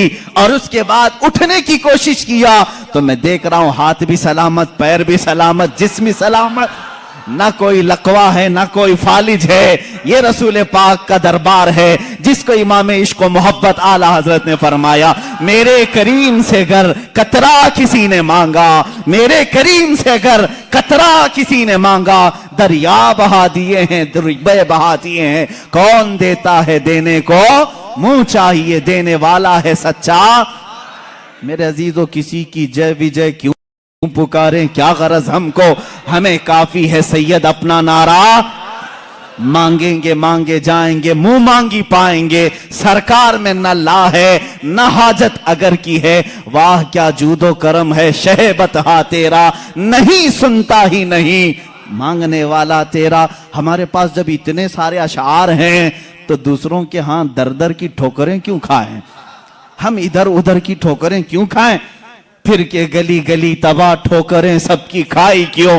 दिल को जो अक्ल दे खुदा, तकरीबन आला हजरत याद किए जाएंगे, सुबह क़यामत तक सुन्नियों में आला हजरत को याद किया जाएगा। बरेली के इमाम ने ही हमें रास्ता मदीने का दिखाया है। हर मुसीबत में मांगो रसूल पाक से, हर बेकसी के आलम में पुकारो उसी रसूल को। हाले बरेली के इमाम ने हमें नमाजों के बाद सलाम में भी यही सिखाया है, जब सलाम में पेश करो तो यूं ही कहो या रसूल अल्लाह तुम हो हफीजो मुगीस। क्या है वो दुश्मन खबीर, कहा है यकीन के साथ तुम हो हफीजो मुगीस। क्या है वो दुश्मन खबीर, तुम हो तो फिर खौफ क्या, तुम पे करोड़ों दुरूद। आला हज़रत ने हमें यही सिखाया है किससे मांगना चाहिए, रसूल पाक से। यहां मांगना शिरक नहीं, जो रसूल पाक के पास मांगा वो अल्लाह समझ करके नहीं मांग रहा है, बल्कि अल्लाह वाला समझ कर मांग रहा है, अल्लाह का अता करने वाला रसूल समझ करके मांग रहा है। हम तो सलाम में भी यही पेश करते हैं मेरे आका सल्लल्लाहु ताला अलैहि वसल्लम की बारगाह में कि आका आप ही हमारा सहारा हैं, आप ही हमारे बेकसी के वक्त मददगार हैं। आओ सआदतुद्दारैन की एक रिवायत में तुम्हारे सामने पेश करता हूं और मैं समेटता हूं गुफ्तगू को। कौन देता है देने को मुंह चाहिए, यही हमारा उन्वान सुखन है। तकरीबन 400 साल के बाद की बात है। मेरे आका सल्लल्लाहु ताला अलैहि वसल्लम के वफात के 400 साल के बाद बड़ी हिकायत, ये हिकायत रूह फरसा है, बिल्कुल रूह को झिंझोड़ती है, हमारी उम्मीदों को और करीब करती है बारगाह मुस्तफा से। फरमाते हैं रावी कि एक शहर में एक ऐसा आदमी था, मुफलिस था लेकिन कर्जे लेता था लोगों से। एक आदमी से उसने कर्जा लिया था, अब खाया पिया खत्म हो गया, पैसे नहीं थे, कर्जा मांगने वाले आ गए। कर्जों में डूबे हुए लोग भी सुनो, जिसका कोई नहीं उसका मेरा आका है। वो शख्स कर्जे तो लिया था लेकिन दे नहीं पा रहा था। अब जो कर्ज खा आदमी है उसने धमकियां दी, नहीं दिया। उसके बाद उसने मुकदमा कर दिया काजी के पास, कोर्ट में तलब हुआ। कोर्ट में जाने के बाद काजी साहब ने पूछा कि इसका तेरे ऊपर कर्जा है? कहा है। कब अदा करेगा? कहा देख रहा हूं। कहां से अदा करेगा? है ही नहीं कुछ भी। काजी ने कहा कल तक की तुझे मोहलत देता हूं, अगर तू नहीं अदा किया तो तुझे जेल में डाल दूंगा, जा कहीं से भी लेकर क्या इसका कर्जा अदा कर। उसने बहुत रिक्वेस्ट किया, मुझे और लंबा टाइम दे, मेरे छोटे बच्चे हैं, बीवी हैं, कौन देखेगा। काजी ने एक नहीं सुनी, दरबार से निकाल दिया गया। एक दिन का टाइम, ऐसा शख्स कहां जाए, रास्ते में रोते हुए जा रहा था, एक बुजुर्ग से मुलाकात हुई। उस बुजुर्ग ने पूछा क्यों रो रहे हो? कहा ऐसा ऐसा मामला है। कहां से लाऊं? उस बुजुर्ग ने कहा एक काम कर, घर में जा, जब रात हो जाए अकेला बैठ, ताजदार मदीना पर दुरूद भेज। रसूल पाक सल्लल्लाहु अलैहि वसल्लम को अपने गम की दास्तान सुना, कुछ ना कुछ तो हल वहां से मिल ही जाएगा। लेकिन यकीन के साथ वो गया, डूबते को तिनके का सहारा। वो घर आया, शाम को अपनी बीवी बच्चों को जब उसने सुनाया तो सब गमगीन थे। एक दिन के बाद अगर बाप उनका जेल में चला जाए, उसका शोहर जेल में चला जाए, तो उनका घर कैसे चले। रात के वक्त तन्हाई में बैठ करके वो रोने लगा, बहुत रोया। सुबह का वक्त करीब आ रहा था, ख्वाब में उसे रसूल करीम सल्लल्लाहु अलैहि वसल्लम की ज़ियारत हुई। कहां कहां मेरे आका को ढूंढोगे? मेरे आका ने सच फरमाया, उबगूनी फी दुअफाइकुम, तुम्हारे गरीबों में, कमजोरों में मुझे तलाश करो। रसूल पाक ने खुद फरमाया, तुम्हारे गरीबों में मैं मिल जाऊंगा। अल्लाह के हबीब सल्लल्लाहु अलैहि वसल्लम ने उससे कहा क्यों रोता है, क्यों गम करता है? उसने कहा काजी ने मुझे धमकी दी है, कल तक अगर नहीं अदा करूंगा जेल में डाल दिया जाएगा। मुझे अभी कर्जे के लिए इतने माल की जरूरत है। अल्लाह के नबी सल्लल्लाहु ताला अलैहि वसल्लम इरशाद फरमाते हैं, ए बंदे एक काम कर, शहर चला जा। शहर में जो बादशाह का वजीर है वो मेरा आशिक है, वो मेरा चाहने वाला है। उससे जाकर कह दे तुझे जितनी जरूरत है वो तुझे माल दे देगा, वो तुझे पैसे दे देगा। अब ये गरीब आदमी है, वजीर का दरबार बड़ा दरबार। इसने ख्वाब में ये पूछ भी लिया, आका अगर वो मुझसे सवाल करे तुझे रसूल पाक ने भेजा है तो मैं क्या दलील में बात करूंगा, दलील में मैं क्या चीज पेश करूंगा। हुजूर पाक ने ये तक भी बता दिया, फरमाया उसका एक राज है जो मेरे अलावा कोई नहीं जानता, मैं तुझे बताता हूं, उससे जाकर के कह देना। अगर वो तुझसे सवाल करे कि तेरे पास क्या दलील है, तुझे रसूल ने भेजा, तो इतना ही कहना कि वजीर रोजाना तुम सोने से पहले, सुबह सूरज के निकलने से पहले पहले 1000 बार अपने नबी पर दुरूद भेजते हो, और कल की रात भूल गए दुरूद नहीं भेजे, कल की रात तुमने दुरूद नहीं भेजा, ये कह देना उसे। ये बंदा गया सुबह उठ करके उस वजीर के दरबार में, बड़ा आलीशान दरबार था, गया मुलाकात का टाइम लेकर उस वजीर से कहा मैं ऐसा ऐसा गरीब आदमी हूं, मकरूज हूं, मुझे माल की जरूरत है, अल्लाह के नबी ने तुम्हारे पास भेजा है। वो गुस्से में आया, कहा फकीरों की अब ये आदत हो गई कि मांगने के लिए अल्लाह के नबी का नाम लेने लगे कि रसूल ने भेजा। उसने कहा ना, मैं झूठ नहीं कह रहा हूं, मुझे रसूल पाक ने यह भी बताया है कि तुम रोजाना 1000 बार हुजूर पर दुरूद भेजते हो। वो अपनी कुर्सी से उछल आया और उसने कहा ये बात तो मेरी बीवी को तक खबर नहीं है, किसी को नहीं मालूम। कहा क्या कहा रसूल पाक ने? कहा कि कल तुम भूल गए थे, दुरूद नहीं भेजे।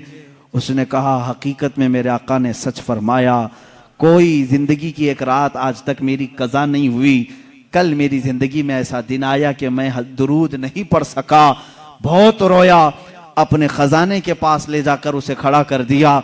ए गरीब आदमी, तुझे जितने माल की जरूरत है ले जा, बस मेरा दिल आज से मुतमईन हुआ कि मेरा दुरूद रसूल तक पहुंच रहा है, मेरे आका की नजर में है, मैं मेरे आका को मना लूंगा, मैं मेरे आका से सुलह कर लूंगा, लेकिन तू तो मेरे लिए खुशखबरी का कासिद बनकर आया है, तू मेरे लिए खुशी का पैगाम लेकर आया है, तुझे जो चाहे ले जा। इस गरीब ने कहा ना, मुझे जितनी जरूरत है उतना लेता हूं। उतना ही माल लिया, दौड़ा दौड़ा खुशी से आया। कहाँ आया? अदालत में। काजी भी थे। काजी से कहा काजी साहब कर्ज खा को बुलाओ। आज सीना चौड़ा था, माल मौजूद था, जिसका जिसका है सब अदा करूंगा। काजी के पास वो कर्ज खा आए, लेकिन महफिल जमी थी। उसी वक्त काजी ने कहा बैठ जा, थोड़ा ठंडा हो जा, सुकून ले ले। थोड़ी देर के बाद काजी ने बिल्कुल ही यहाँ अलग ही मामला कर दिया। काजी ने कहा ये गरीब जिसका कर्जा देना है वो सब खड़े हो जाएं, बताएं कितना कितना कर्जा है। सबों ने कहा इतना इतना है। काजी ने कहा ये नहीं, मैं अपनी जेब से अदा करूंगा, मैं अदा करूंगा इसका कर्जा। ये गरीब खड़ा होता है, कहता है हाँ, कल तो जेल की धमकी, कल तो आप बंद करने की धमकी दे रहे थे, आज मेरी तरफ से कर्जा अदा करने की बात। काजी कहते हैं कल तक मैं तुझे नहीं पहचानता था, कल जब रात गया मुस्तफा करीम की जियारत हुई, मेरे आका ने तेरी तरफ इशारा करके मुझे बताया कि ए काजी तेरे पास दुनिया की बहुत दौलत है, उस एक गरीब का कर्जा तू अपनी जेब से अदा कर, मैं कल तुझे जन्नत के महल्लात बदले में अदा करूंगा। ए गरीब ना ना, तू माल नहीं देगा, मैं हल्के में सौदा नहीं करूंगा, मुझे रसूल ने बशारत दी है, मैं तेरा माल अपनी जेब से अदा करूंगा। जब ये काजी की बातें सुनने लगे सारे कर्जखा खड़े हुए। कहा जब ये आदमी इतना अफजल है कि बारगाह रसूल में मकबूल है, हम गवाही देते हैं कि हमने सब कर्जा माफ कर दिया, अब भी अगर इसे चाहे तो हमसे ले सकता है। कौन देता है देने को मुंह चाहिए, कौन देता है देने को मुंह चाहिए, देने वाला है सच्चा हमारा नबी। इतना दिया सरकार ने मुझको जितनी मेरी औकात नहीं, ये तो उनका करम है, वरना मुझ में तो ऐसी बात नहीं। अजीजान गिरामी, आज जो हम इस मकाम पर हैं, यहां पर भी हम फख्र से यही कहते हैं या रसूल अल्लाह, इतना दिया सरकार ने मुझको जितनी मेरी औकात नहीं, ये तो उनका करम है, वरना मुझ में तो ऐसी बात नहीं। आप खुद देखो, अल्लाह के नबी ने तुम्हें, उनके सदके में अल्लाह ने तुम्हें क्या क्या नहीं दिया है। ये रसूल की सखावत नहीं है तो और क्या है।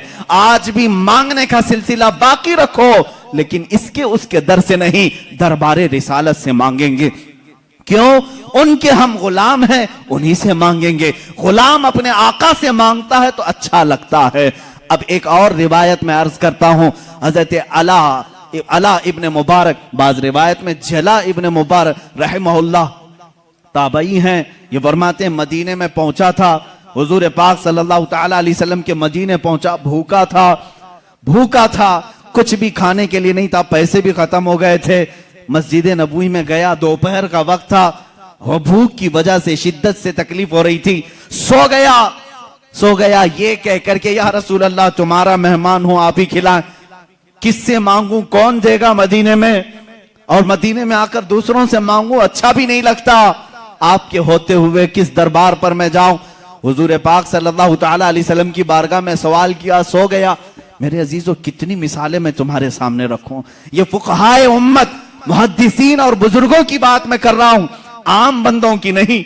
वाला हजरत शेख आला फरमाते हैं, मैंने ख्वाब में देखा कब्र रसूल से हुजूर पाक सल्लल्लाहु तआला अलैहि वसल्लम तशरीफ ला रहे हैं, आपके एक हाथ में रोटी है और एक हाथ में शहद है, हाथ में रोटी और शहद है, और कहते हैं इब्ने मुबारक तुझे भूख लगी है, तू मदीने में आया, मेरा मेहमान है, ये रोटी और शहद लगाकर खा ले। कहते हैं मैं जल्दी से बढ़कर हाथ से रोटी ले लिया, शहद लगाकर खाता रहा, आधी रोटी खाया था, कब? ख्वाब में बाद वफात रसूल, हुजूर की जाहिरी जिंदगी की बात नहीं कर रहा हूं, वफात के कई सौ साल बाद की बात, और ख्वाब में हुजूर खिला रहे हैं, रोटी खिला रहे हैं, शहद खिला रहे हैं। कहते हैं असर का वक्त हो गया, मुअज्जिन ने अजान देना शुरू किया तो मस्जिद में जो भी सोए होंगे उठा दिए जाते हैं। किसी ने पैर पकड़कर खींचकर मुझे उठा दिया, मैं झटका लेकर उठा तो देखा आधी रोटी और शहद अब भी मेरे हाथ में मौजूद है। कौन देता है देने को मुंह चाहिए, देने वाला है सच्चा हमारा नबी। अजीजा ने गिरामी वक़ार, इस तरह की बेशुमार मिसालें हैं। आखिरी बात मैं अर्ज करता हूँ, सिराजुल उम्मा ताजुल उम्मा इमाम आजम अबू हनीफा रदी अल्लाह तआला अन्हु फरमाते हैं, रसूल पाक सल्लल्लाहु तआला अलैहि वसल्लम की बारगाह में जब जाना हुआ तो आपने हुजूर की शान में एक नात लिखी, एक कसीदा लिखा, या सय्यद अस्सादाती जीतुका कासिदा अर्जू रिदाका वहतमी बिहिमाका। ये कसीदा लंबा कसीदा है। कहते हैं मैंने किसी को नहीं सुनाया, लिख करके रख लिया, बारगाह रसूल में जाकर के सुनाऊंगा, हुजूर के दरबार में पहले सुनाऊंगा। इमाम आजम अबू हनीफा रहमतुल्लाह सफर करके मदीने पहुंचते हैं। सुबह सुबह का वक्त है, अजान से पहले मस्जिद नबवी में मुअज्जिन जो अजान देने के लिए ऊंची जगह खड़ा होता है, कहते हैं वहां मुअज्जिन खड़े होकर अजान से पहले ये गुनगुना रहा है, या सय्यद अस्सादाती जीतुका कासिदा अर्जू रिदाका वहतमी बिहिमाका। इमाम आजम कहते मेरे शेर लीक हो गए, मेरी नात लीक हो गई। पहले से मुअज्जिन मस्जिद नबवी का सुना रहा है, इसे कैसे खबर हुई? कहते हैं ये किसी ने पहले से लिख रखा था। ये किसकी नात है? ये तो मैंने लिखी है। जब उसने गुनगुना कर अजान देकर अपना इख्तिताम किया, नीचे आया तो मैंने उसका हाथ पकड़ लिया, पूछा ये तूने कसीदा जो तिलावत किया ये कहां से? ये तेरा लिखा है, किसी बुजुर्ग का लिखा है? वो कहता मुझे मालूम नहीं, ये मेरा लिखा नहीं, किसी बुजुर्ग का नहीं। कल ख्वाब में मैंने मुस्तफा करीम सल्लल्लाहु अलैहि वसल्लम को देखा, अल्लाह के नबी सल्लल्लाहु अलैहि वसल्लम की महफिल सजी थी। उस महफिल में ये कसीदा पढ़ा जा रहा था कि रसूल फरमा रहे थे कल मेरा एक चाहने वाला आएगा और मेरी कब्र पे ये सुनाएगा। मैंने वो अशआर सुन लिए, याद किया, वो मेज़ना से आज मैंने तिलावत की। मेरे आका सल्लल्लाहु अलैहि वसल्लम अपने गुलामों को कितना नवाजते हैं, जो जाए उसे उसके एतबार से नवाजते हैं, जो जिस हैसियत से जाए हुजूर ने उसको उस हैसियत से नवाजा है। लेकिन एक शान ये है मेरे आका की, एक शान है, मैं और आप किसी को दे दें तो क्या कहेंगे, जा अल्लाह तेरा भला करे। हाँ, बल्कि हम ये नहीं कहते, देने के बाद ये कहते हैं मियां दुआ कर देना हमारे लिए। ये है ना, फकीर को देने के बाद आप क्या कहेंगे? फकीर अगर तारीफ करने लगे कितने सखी आदमी हैं आप, मेरी मुसीबतों के वक्त काम आ गए, आप इतना कहेंगे बस ठीक है ठीक है, आप दुआ कर देना मेरे लिए। हमारी आदत यही है, दुआ कर देना मेरे लिए, अल्लाह मेरी मगफिरत कर दे, अल्लाह मेरी नजात करे, यही सब तो कहेंगे। लेकिन रसूल की शान ये है, आता है फकीरों पे उन्हें प्यार कुछ ऐसा, खुद भीख दें और खुद कहें मंगते का भला हो। हुजूर जब देते थे ये नहीं कहते मेरे लिए दुआ कर, बल्कि खुद उसके लिए दुआ भी करते थे, जा तुझे अल्लाह और नवाजे और नवाजे। सरकार दो आलम सल्लल्लाहु ताला अलैहि वसल्लम की बारगाह में शायर इस्लाम ने सच कहा है, मंगता तो है मंगता कोई शाहों में दिखा दो, जिसको मेरे सरकार से टुकड़ा न मिला हो। आता है फकीरों पे उन्हें प्यार कुछ ऐसा, खुद भीख दें और खुद कहें मंगते का भला हो। अजीजा ने गिरामी वक़ार, आज की इस दर्दनाक कैफियत में मैं हमारा मावा व मलजा, हमारा मस्कन और हमारा फरियाद रस तुम्हें बताना चाहता हूं। तुम दर्द दर्द की ठोकरें आज खा रहे हो, मजबूर हो, जलील हो गए हो, खार हो, उसकी वजह की वजह है कि रसूल पाक के दरबार में लो लगाना छोड़ दिया। वो सहाबा थे, पैर में सूजन आ जाए तब भी कहते थे वाह मोहम्मद हा, या मोहम्मद हा, ए मोहम्मद सल्लल्लाहु अलैहि वसल्लम मदद के लिए आ जाए। उनके पैर में शिफा याबी मिल जाती, पैर सही हो जाता।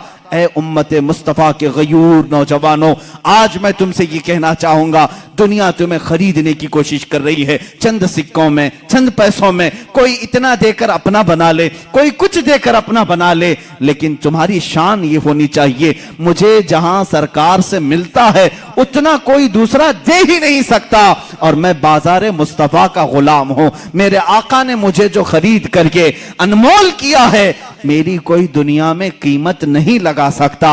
अब तुम्हारे पास एक ही रास्ता है, एक ही जरिया है। बहुत सारी औरतें सवाल करती हैं, बहुत सारे मर्द सवाल करते हैं, बच्चे हैं, किसी को कैंसर है, किसी को खतरनाक बीमारी है, कोई कर्जों में डूबा हुआ है, कोई औलाद के मामले को लेकर परेशान है, कोई जायदाद में, कोई मुकद्दमों में, कोई जेल में। दुनिया की हर परेशानी का इलाज ये है, बारगाह मुस्तफा की तरफ लो लगाओ, मेरे आका से सिफारिश करो, इल्तिजा करो, एक बार वो लब हिला दें, मेरा रब रहीम व करीम है, अपने नबी की लाज रखेगा। तुम्हारी हैसियत नहीं देखी जाएगी, तुम कितने नमाजी हो, कितने ज़काती हो, कितने बड़े हाजी हो, ये नहीं देखा जाएगा, बल्कि मौला ये देखता है मेरे हबीब ने इस बंदे की सिफारिश की है, ये जैसा भी है तैसा भी है, इसे गमों से आजाद कर दिया जाए।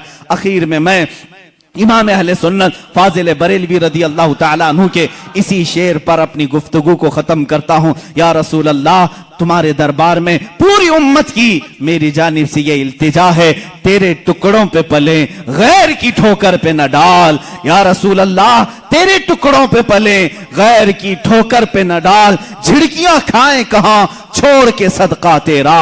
या रसूल अल्लाह, तू जो चाहे तो मैल मेरे दिल के धुले, तू जो चाहे तो मैल मेरे दिल के धुले, कि खुदा दिल नहीं करता कभी मैला तेरा।